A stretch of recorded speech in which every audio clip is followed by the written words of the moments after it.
It's the golden hour here. The sun is at that beautiful moment, and it's the beginning of the stillness, of the inturning.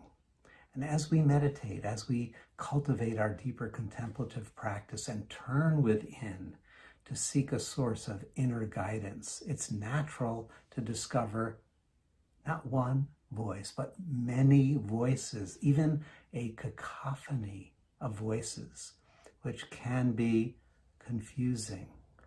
But this arising is actually part of the meditative process. It's really a revelation, a revealing of, because the cacophony reflects and reveals the fragmented state of our conditioned mind. It reveals the tensions, the conflicting interactions of the conditioned mind. We hear many voices that come from our culture, maybe from our religion or our family of origin. We hear voices of the spiritual teachings that we've been exposed to, and they're all echoing inside and competing for our attention. The instruction is to let the mud settle. Let the mud settle. But as the surface chatter settles, as the mud settles, often then we'll perceive, whether it's with a felt sense or with an image, with a word of direction, we'll hear something, feel something, see something that inspires us or provides a sense of consolation and peace. And this is a very beautiful moment.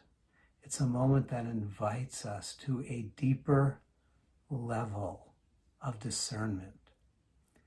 This deeper level is described in myths and stories from around the world. It's that moment, a critical moment in the life of the sage, where they are tempted, where the voice of guidance, even the voice of inspiration, comes, but the ancient myths and teachings tell us that it's the voice of the devil from the biblical narrative, or the voice of Mara in the tale of the life of the Buddha. And these symbols are templates that we can use in our own mystical and spiritual discernment, because in these stories, we're being presented with an archetypal situation, a universal pattern that we can use to clarify our own practice of seeking clear, authentic inner guidance. So the devil / Mara, the shadow voice, is reinforcing the specialness of our individual nature, our separateness from others. In the Jesus story, he's told to jump off the temple, jump off this high building, because God won't hurt you. You're the Son of God. But Jesus, in that tale, doesn't find his identity in some kind of specialness, special miracle, because that's an ego-based, fear-based, emotionally driven kind of guidance. And these ego exhortations are so prevalent in our culture, which is so focused on specialness and achievement. We're told to go for it, which in and of itself is a fine thing. It's fine to go for it. We're here to go for it. Yes, we are. But what is the it that we're going to go for? And that calls for a deeper kind of discernment.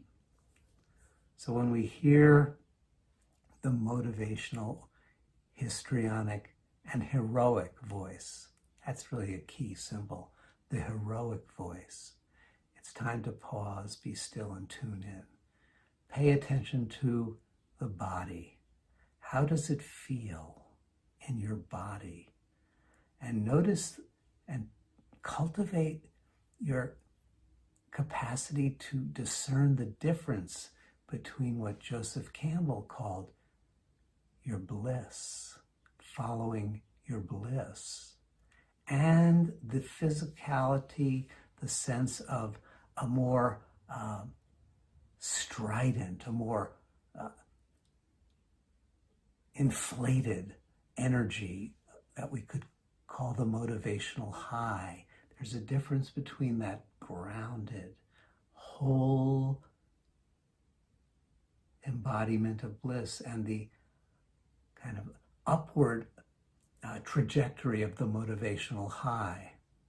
Notice, is the guidance leading you to become more whole or more special, more loving or more impressive, more integrated or more well-known?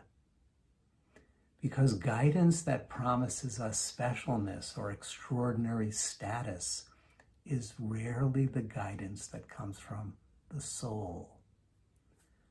And this is really deep and tricky. It requires this refined sensitivity, because while the soul is calling us to be all that we can be, it's not a call that can be an invitation to any kind of comparison at all. Even if the guidance is to speak up, to take a stand, to dream a deep dream, to step out into the public space, it's not the call of the soul, because if it's going to be about proving something special about you, that would be the ego speaking.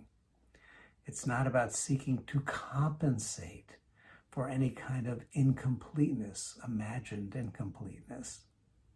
The call of the soul, when it's to dream big and make an impact, is because there's value in the message itself. It's meaningful service. There's a gift within us that we are here to offer humbly and wholeheartedly. The voice of the soul always is reminding us that we aren't special, but we are sacred, and those are different. We don't need to prove our worth.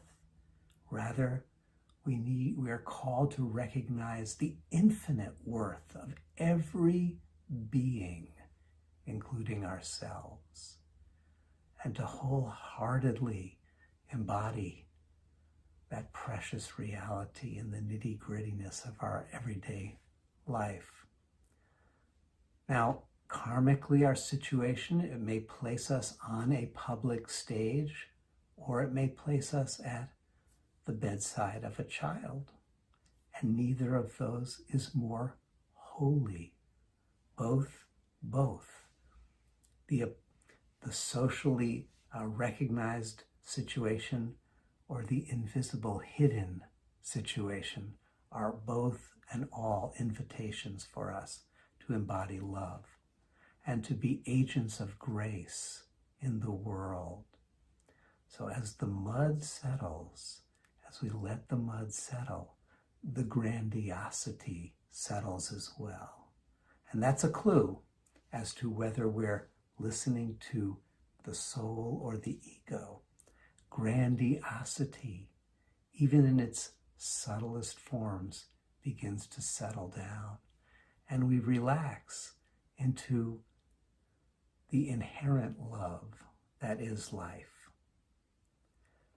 It's ordinary, the miracle of the ordinary shining through, and the tremendous blessing of this life, of this moment, this golden lighted moment, is revealed. The guidance of the sacred is always very specific. It doesn't take us into a fantasy of greatness. That is almost always a sure sign of ego. But rather it takes us into the embodiment of gratefulness for the opportunity to be blessed and to be a blessing in this very life that we are living.